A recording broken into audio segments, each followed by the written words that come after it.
With 7 local news, the Townsville Crocodiles have today announced the shock resignation of assistant coach Pat Reedy, effective immediately. The former Croc and Australian boomer was contracted to the club at the start of the 2010 season. Reedy played a big part in the side's recruitment, but juggling coaching and the demands of his business and family took its toll.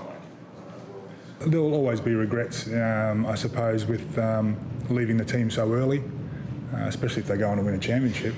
Of course there's going to be regrets with that. The club's already shortlisted candidates and expects to make a decision on his replacement by the end of the week.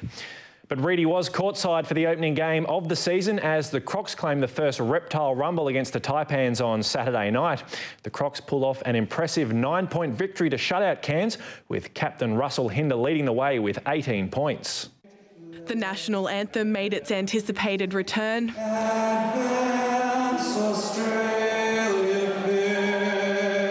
But it was the Crocs who hit the right note first, Gabe Freeman opening his NBL account with first points. Both sides struggled to work off first match jitters.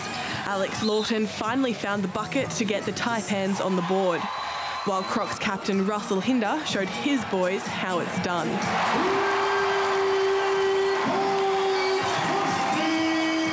Point guard Will Blaylock drove up the court to get his name on the board. 1 point proved the difference at quarter time. Ian Crosswhite stood up for the Taipans in the second.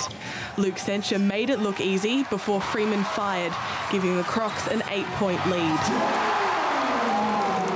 The Taipans were shut down by the Crocs' height advantage as trouble with the shot clock messed with both sides' momentum. You know, the clock issue became a bit of a thing that was hard to get into a rhythm, and it was difficult for both teams. It was a bit stop-starty and so on and so forth, but you got to be able to deal with it. Ayindi Ubaka made it rain 3-pointers in the third, the Snakes hitting 3 in a row. But with the Fury watching on, Hinder shut the door on the Taipans with 18 points. Well, the first half he was in the doghouse, getting the quick technical and 3 fouls in the first quarter. So it was, yeah, that's the experience for you. You come back the second half and play an outstanding game. I think sitting back and looking at this, it's gonna hurt. This one will hurt because we came down here with pretty high expectations of a good start. Veronica Eggleton, 7 News. The North